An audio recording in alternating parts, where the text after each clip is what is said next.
wanting to go out to eat, socialize with friends, order takeout on a busy day, or try a new restaurant should not be the reason why you're never sticking to your health and fitness goals. And today I'm going to share some tips that you might have never heard of with eating healthy while eating out.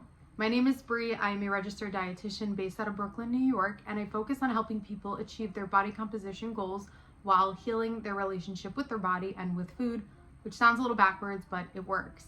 And today we're really going to focus on being able to still have a social life and still move towards whatever your end goal is.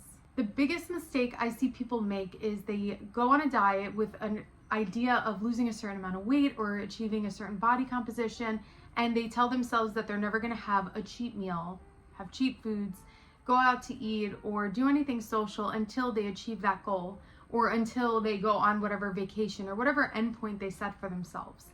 And when we do that, yes, if I were to go on a diet and not allow myself to have any kind of fun, I probably would see progress really quick, but it's not going to be progress that's sustained. So we want to make sure that when you achieve the goals you want to achieve, you're able to actually maintain them. Going out to eat, if that's part of your social life and you completely cut it out, you're not going to cut it out forever.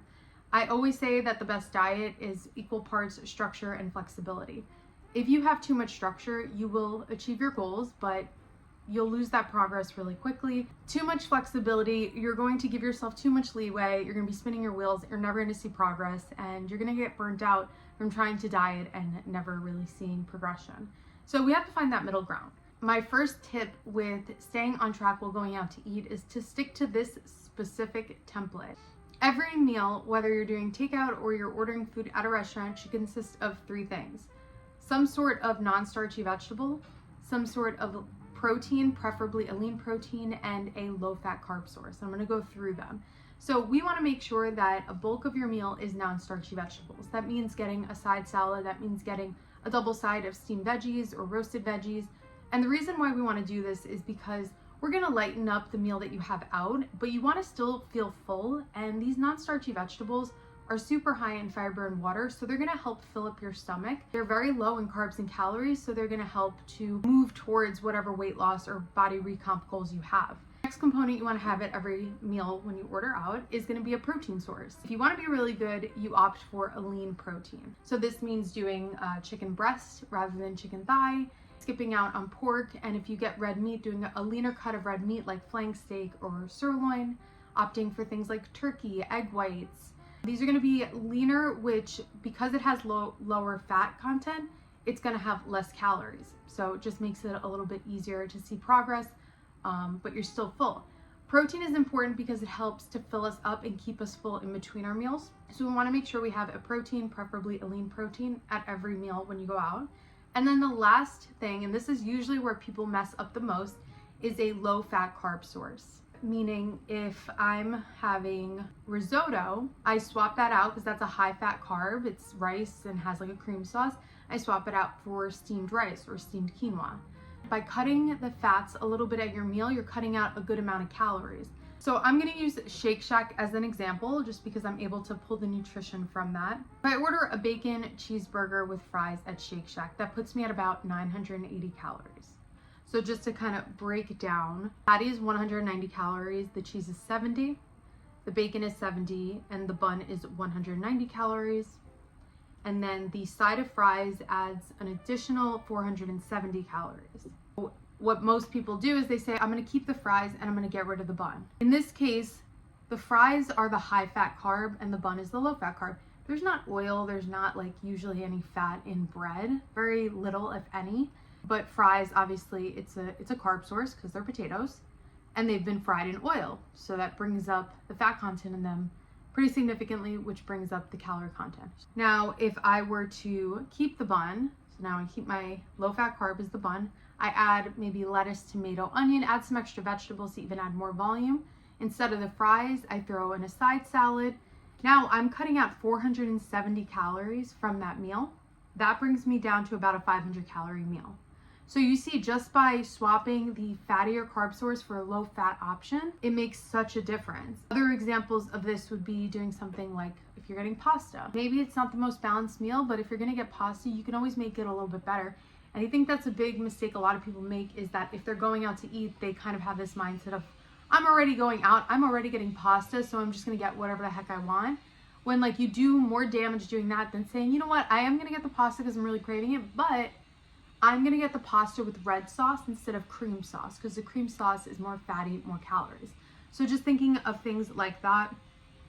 Same thing with like, instead of getting French fries, if you still want some sort of potato, get roasted potatoes or get a baked potato, so you can control how much butter goes in it and how much sour cream and, you know, the extra fat, so you have more control there. My next tip applies to when you're going out to eat and there's like a lot of appetizers present. This is kind of like going to a cocktail hour for an event or a barbecue where there's lots of things to pick on, or a Super Bowl party. There's a lot of options. It's really hard to be the person that says no.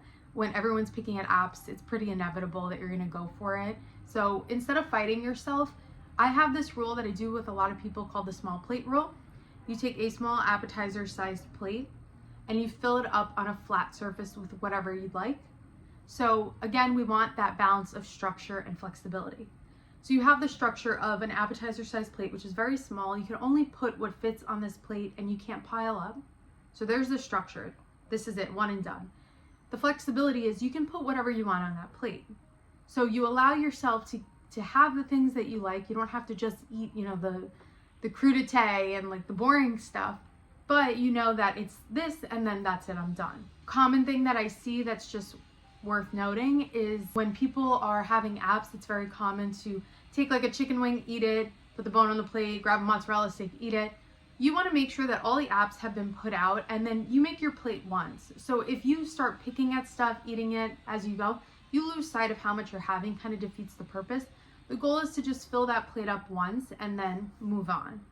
And my final tip, and arguably the most important tip in my opinion, is around your mindset. You need to stop living in this mindset of food prevailing everything. Like food is the most important thing when you go out to eat. You have to start flipping your mindset of the enjoyment not being in food, but being in your setting with who you're with. You know, like it's very easy to go to a restaurant after a long work week and to think to yourself, I'm gonna get the best thing on this menu. I'm gonna get the bacon cheeseburger, the French fries with the milkshake, and I'm gonna split a cookie sundae with my friend, and I'm gonna have a margarita. It's very easy to get in that mindset because I deserve it. And we give ourselves excuses. If you have been kind of stuck in the same weight or body composition and you're really sick of where you're at and you want to make a change, but you have this constant pattern of every time you go out to eat, you give yourself too much leeway, this is the time, this is your cue to stop.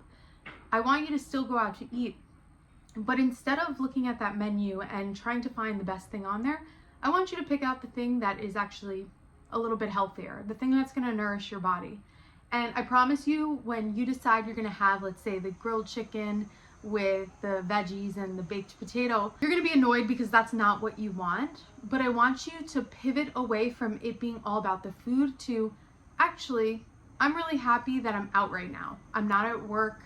I'm enjoying the fact that I'm with people that I love. I'm in really great company. I'm enjoying the fact that a meal is being cooked for me, and a healthy meal at that. I'm enjoying the fact that I don't have to clean up the mess. I just pay and I leave it where it is. Start putting enjoyment in your environment, in the people you're with, and start removing all of the happiness and fulfillment from the actual food.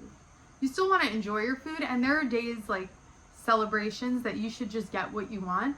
But if you have a specific goal and you're never achieving it because you're always derailing yourself when you go out to eat, then maybe you should start flipping your perspective. And I tell everyone that the first time you make that healthy choice and you're like annoyed about it, and you kind of sit in that feeling and just feel the suck, like let yourself feel that this kind of sucks, that I'm getting the meal that I really don't want. Because the hardest part is when you order. The hardest part is when the waiter comes over and you have to say the meal that you don't really want. But once you do that, that's it. You feel like nothing.